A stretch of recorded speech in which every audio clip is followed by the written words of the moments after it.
আজকে একজন মাজলুম আলেম বের হয়েছে, মুফতি জসিমউদ্দিন রহমানী। আল্লাহ পাক তাকে হায়াতের তাজ্জে বাসিহাতে কুল্লিয়া দান করেন, বলেন আমিন।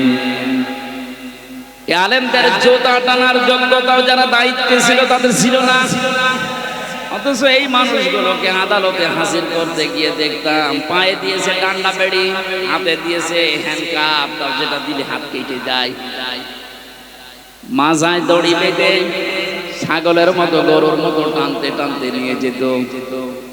আর বিভিন্ন তালায় ওই জালেমদের দোসররা জালেমরা থেকে টিপ্পনি কাটতো।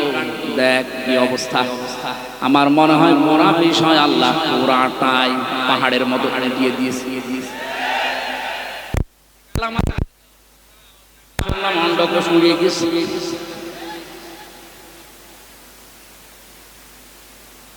এ শয়তানটা বিশ্ব নন্দিত মুফাসসিরে কোরআন শহীদ আল্লামা দেলাওয়ার হোসেন সাঈদী রাহমাতুল্লাহ আলাইহি, তাকে ফাঁসি দেওয়ার জন্য যে গর্ববোধ করেছিল যে আমি তাকে ফাঁসি দিয়েছি।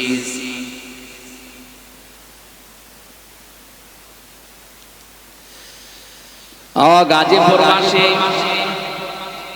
আমার তো মনে হচ্ছে এখন যে জালেমগুলোর উপরে মানুষের ক্ষোভ, রাগ এবং বাস্তবতা যেটা দেখা যাচ্ছে, কেউ ডিম ছুঁড়ে মারছে, কেউ পানি মারছে, কেউ কেল ঘুষিত ফিরিয়ে আসে, এগুলো সব আমার যতটুকু ধারণা নবীর ওই হাদিস অনুযায়ী এটা আলেমদের বরদোয়ার ফল। বিশ্ব নবী জানিয়েছেন ইত্তাকি দাওয়াতাল মাজলুম, পৃথিবীর মানুষেরা সাবধান, তুমি আর যাই করো না কেন মাজলুমের বরদোয়া থেকে নিজেকে বেশি বাঁচিয়ে রাখবা, কারণ এটা একটা কঠিন বিষয়। ফাইন্নাহা লাইসা বাইনাহু ওয়া বাইনাল্লাহি হিজাব। মাজলুম যদি বরদোয়া করে আর আল্লাহর মাঝে কোনো পর্দা, কোনো ফারাক থাকে না, সঙ্গে সঙ্গে কবুল হয়ে যায়। আমার মাজায় দড়ি দিয়ে যখন নিয়ে গিয়েছিল প্রথমে এত অসহায় মনে হচ্ছিল নিজের কাছে যে আল্লাহ আমি কি করেছি। পায়ে দিয়েছে ডান্ডা বেড়ি, হাতের ভেতরে হ্যান্ডকাপ, মাজার ভেতরে সে এত মোটা মোটা দড়ি, 2-3 জন 4 জন পুলিশ হাত ধরে রাখে আর একজন টানতেছে, গরু টেনে নিয়ে যাও। দুনিয়ায় যদি আল্লাহ এটা উল্টিয়ে দেখাতে পারে, আখিরাতের বিচার তো আলাদা। এজন্য কিয়ামতে আপনি একা দাঁড়াবেন, কোনো সাক্ষী লাগবে না, আপনার শরীরের ভেতরে ওই বিষয়গুলো আল্লাহ ফুটিয়ে তুলবে।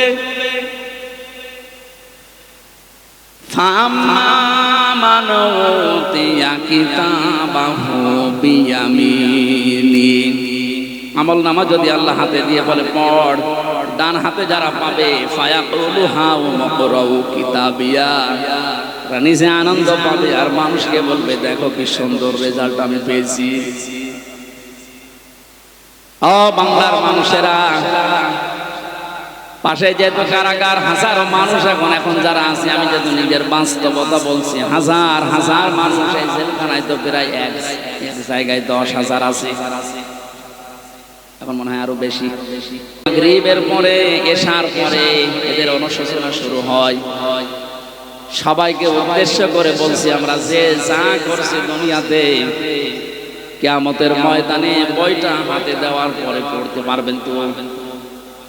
এজন্য নিজের ব্যক্তিগত জীবনকে আগে সংশোধন করা আরম্ভ করেন। আমি নিজের থেকে এখন শুরু করব। আমি যদি সত্যি এখনই মারা যায়, আমার এই 33 বছরের যে রেকর্ড আল্লাহ আমাকে দেখাবে, আমি যেন সম্মুখে পড়তে পারি, এরকম কাজ এখন থেকে আরম্ভ করব।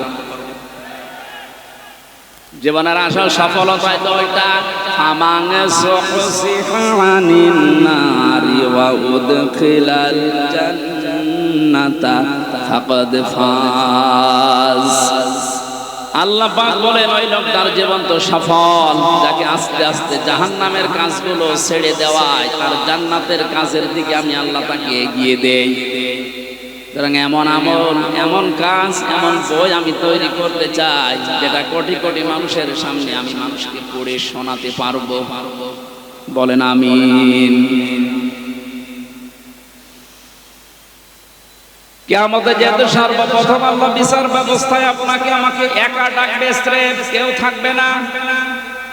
সূরা মরিয়মের এই 95 নম্বর আয়াত অনুযায়ী যদি এখনো কেউ ধোঁকায় পড়ে থাকে যে না আমার বাবা আছে বাঁচাবে, এই আয়াত অনুযায়ী তো পুরা মিথ্যা আশ্বাস। কথা বলেন না কেন? কেউ থাকবে না পাশে, আপনি স্রেফ একা থাকবেন। বিচারের দ্বিতীয় স্টেপে আল্লাহ এবার ডাকবে, ইয়াউমা নাদউ কুল্লা উনাসিম বিইমামিহিম। সূরা বানী ইসরাঈল 82 নম্বর আয়াতের 72 নম্বর আয়াতের প্রথম অংশে আছে আল্লাহ বলেন, কিয়ামতে এবার আর তোকে একা না, তোকে ডাক দেব আমার দরবারে তোর নেতার সাথে। কার সাথে? এটা যদি কেউ রাজনীতি মনে করেন আপনার কপালে আগুন লাগবে। আল্লাহ পাক বলেন, কিয়ামতে আমি তোকে তোর নেতার সাথে ডাক দেব। ও গাজীপুরবাসী, নিজের মনকে প্রশ্ন করেন তো, আপনি যে নেতার আদর্শ মেনে চলেন, ওকে যেহেতু আল্লাহ আগে ডাকবে, এরপরে পেছনে আপনাকে, আপনার কি মনে হয় এখন আপনি যার পেছনে এখনো পর্যন্ত আছে, ওই লোকটা যদি সামনে থাকে আল্লাহ কি মাফ করবে বলে মনে হয়? আপনি এখনই যদি বলেন না, আপনি ধরা খাবেন, ও বলছে ঠিক, ও ধরা খাবে, তাও ধরা যেন খাওয়া না লাগে, এই কারণেই তো রাইফি সাহেব আয়োজন দিয়েছে, কোরআন দিয়ে শোনানোর জন্যই দিয়েছে তাফসীরুল কোরআন মাহফিল। আমি তো কোরআন দিয়েই বলছি, একটা কথাও বাইরের বলেছি। সুতরাং আহ্বান জানাচ্ছি, আমি বড় দরদ নিয়ে, মায়া নিয়ে, আমি দেখতে পাচ্ছি কোরআন আর হাদিসের চোখ লাগিয়ে যে আপনি ধরা খাবেন। এখনো পর্যন্ত অনেক জালেমের দোষর এখনো স্ট্যাটাস দিয়ে যাচ্ছে। আমার মনে হয় যার মনের ভেতরে বিন্দু পরিমাণ একটু বিবেক, একটু অনুশোচনা কাজ করে, তার সামনে যদি শুধু আয়না ঘরটা ভেসে আসে, কোনোদিনও জালেমের পক্ষে স্ট্যাটাস দেওয়ার কথা না। মর্মান্তিক বিষয়, আপনি একটু ভাবেন। শুধু আমি মাঠের নিচে ছিলাম, কি অসহায় মনে হয় নিজেকে, তাও তো আমার একটু বড় জায়গা ছিলাম। কিন্তু ব্যারিস্টার আমান আজমি ভাই সহ যারা ছিলেন, ওদের কবরের মতো জায়গায় রেখে দিত। এই জুলুমের সাথে যারাই জড়িত, এখনো যদি বিশ্বাস না হয়, যারা দায়িত্বে আছে তাদেরকে বলবো, আয়না ঘরটা টুরিস্ট স্পেস হিসাবে রেখে দেন। মানুষ যেন, তামাম দুনিয়ার মানুষ বোঝে যে এই পৃথিবীতে একজন জালেম ছিল। এটা জুলুমের একেবারে সর্বোচ্চ পর্যায়। এটা বেঁচে থাকা মানুষও জানে না। আপনি যদি মেরে ফেলে সংবাদ দিয়ে দিতেন যে অমুককে মেরে ফেলেছে, তাহলে তার বউটা অন্য জায়গায় বিয়ে করতে পারত, তার ছেলে মেয়ে বলতো যে বাপ মারা গেছে। কি অবস্থা বলেন তো ব্যারিস্টার আরমানের? তার স্ত্রীকে আপনি কি জবাব দেবেন কিয়ামতে? আয়না ঘরের সাথে যারা জড়িত ছিলেন, যদি ব্যারিস্টার আরমানের বউ আপনাকে মাফ না করে, কোরআন হাতে নিয়ে বলছে আপনি চির জাহান্নামী, কেউ পারবে না আপনাকে বাঁচাতে। হ্যাঁ, আল্লাহ বলেন আল্লাহ পারবে না, কারণ আল্লাহ পাক ছেড়ে দিয়েছে ব্যারিস্টার আরমানের বউর উপরে। এটা হক্কুল ইবাদের ভেতরে 8টা বছর স্বামী থেকে আপনি তাকে আলাদা করে রেখেছেন, ও জানতোই না যে দুনিয়ায় আছে।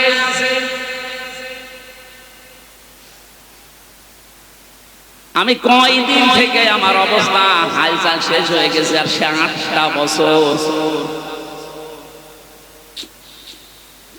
এর বড়ও যদি কোনো মানুষ জালেমের পক্ষে কথা বলে, বলেন তো, বলে বিবেক কি বলে? তার আপনার বিবেক বলে কিছু আছে?